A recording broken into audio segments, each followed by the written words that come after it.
제가 아까 김종혁 전 최고위원님께 생각하는 보수의 가치가 무엇입니까? 라고 여쭤본 것이 저는 그렇게 생각해요. 보수의 기능을 더 이상 수행할 수 없는 보수 정당 표방 국민의힘이라면 이제 문을 닫아야 합니다.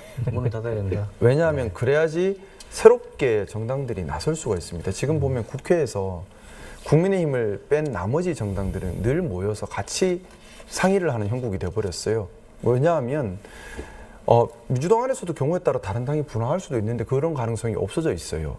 이거 우리 왜 모여 있냐? 헌법 지키는 정당들끼리 일단 논의하자라는 취지로 자꾸 모입니다. 그러니까 국민의힘이라는 존재가 있으니까 다른 당들이 분할을 못하는 현상이 벌어지면서 양당 구조가 점점 굳어지는 그런 경향도 있습니다.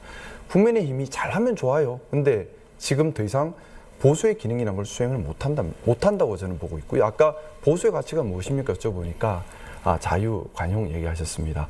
이 자유라는 얘기는 1950년부터 계속했던 얘기예요. 우파가 뭔가요? 자유? 그러면 과연 윤석열은 자유를 수호하기 위해 계엄을 선포했습니까?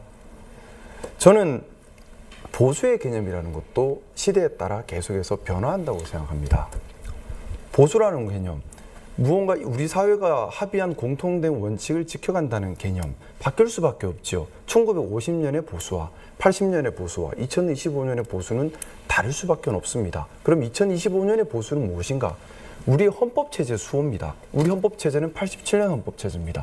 87년 헌법체제는 80년 민주화 운동을 통해서 만들어진 헌법체제입니다. 그러면 이 헌법을 가치를 지키는 것이 지금의 보수의 모습인 것이 상식인 겁니다.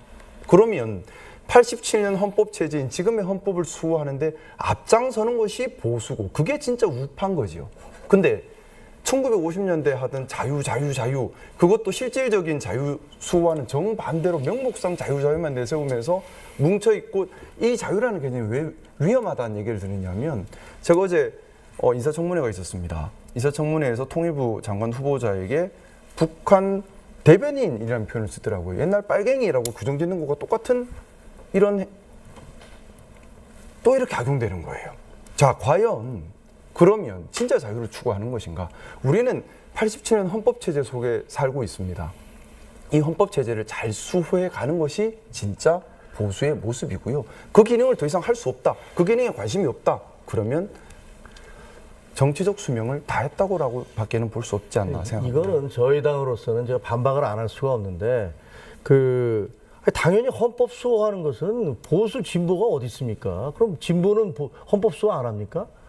다 수호해야 돼요. 대한민국 헌법을. 그러니까 그걸 가지고서 헌법 수호하는 게 보수다. 그럼 진보는 헌법 반대하는 건 아닐 거라고 생각을 하고 그다음에 이 보수의 기능을 수행하지 못하니까 당의 문을 닫아라라고 얘기하시는 거는 그건 너무 과하신 말씀이죠. 그리고 아니면 예를 들어서 제대로 가치 지향점을 설명을 해야 된다는 거예요. 제가 말씀을 드릴게요. 그러니까 국민의힘의 가치 지향점이 뭔가요? 그러니까 우리 당에 있는 사람이 그 당을 모르겠어요. 그렇게 얘기하는 것도 가슴 아픈 얘기예요. 근데 김상욱 의원은 저희 당에 있다 당을 떠나신 분이시잖아요. 그 당을 떠나신 분이 바로 니네 당 문 닫아라라고 얘기하는 것을 우리 당 사람들이 받아들일 수 있겠습니까? 우리 당 지지자들이 받아들일 수 있겠습니까?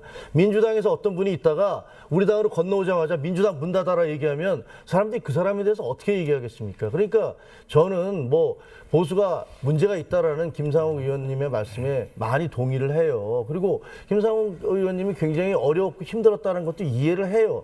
그러나 지금 보수가치 없으니까 당신 당은 문 닫아라라고 얘기하는 사람은 그런 거는 다른 분들은 얘기해도 김상욱 의원님은 그런 말씀을 조금 좀 삼가해 주시는 게 그게 좀 도리에 맞겠다라는 생각을 합니다. 예, 제가 조금만 더 말씀을 올리겠습니다. 짧게 좀 제가 말씀드리는 것은 일단 흥분을 하지 마시고요. 국민의힘의 가치 지향이 뭔지를 정해야만 한다는 얘기를 드리는 겁니다. 국민의힘이란 정당이 왜 존재하고 무엇을 지향하는가를 정하지 못하면 정당의 존립 기반이 없다는 얘기를 드리는 거예요. 네. 근데 거기에 대해서 많이 질문을 드리지만 답을 듣지 못하고 있습니다. 그러면 이 정당은 지향하는 가치가 불분명한 정당이 되어버립니다. 그러니 이런 문제가 생기는 겁니다. 그래서 저는 국민의힘이 혁신을 원한다면 정확한 가치 지향 정립이 먼저여야 된다는 얘기를 드리고 싶은 겁니다.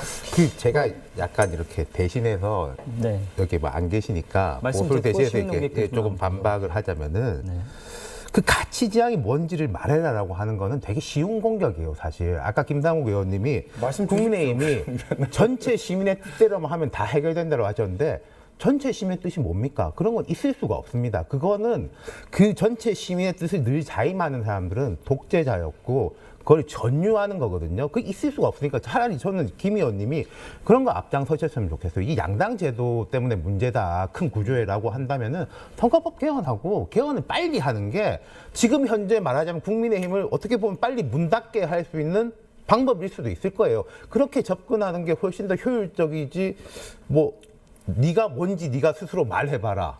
전체 시민의 뜻을 왜 못 따르냐라는 거는 착하게 살아라는 거하고 저는 크게 다르지 않은 말이라고 제가 생각합니다. 뭐 말씀하시니까 짧게만 말씀을 올리겠습니다. 제가 말씀드린 취지는요.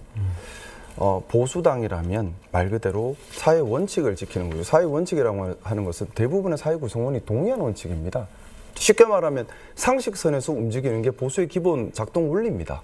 그런데 국민의힘이 우리 일반 국민의 상식선에서 움직이지 않고 있죠.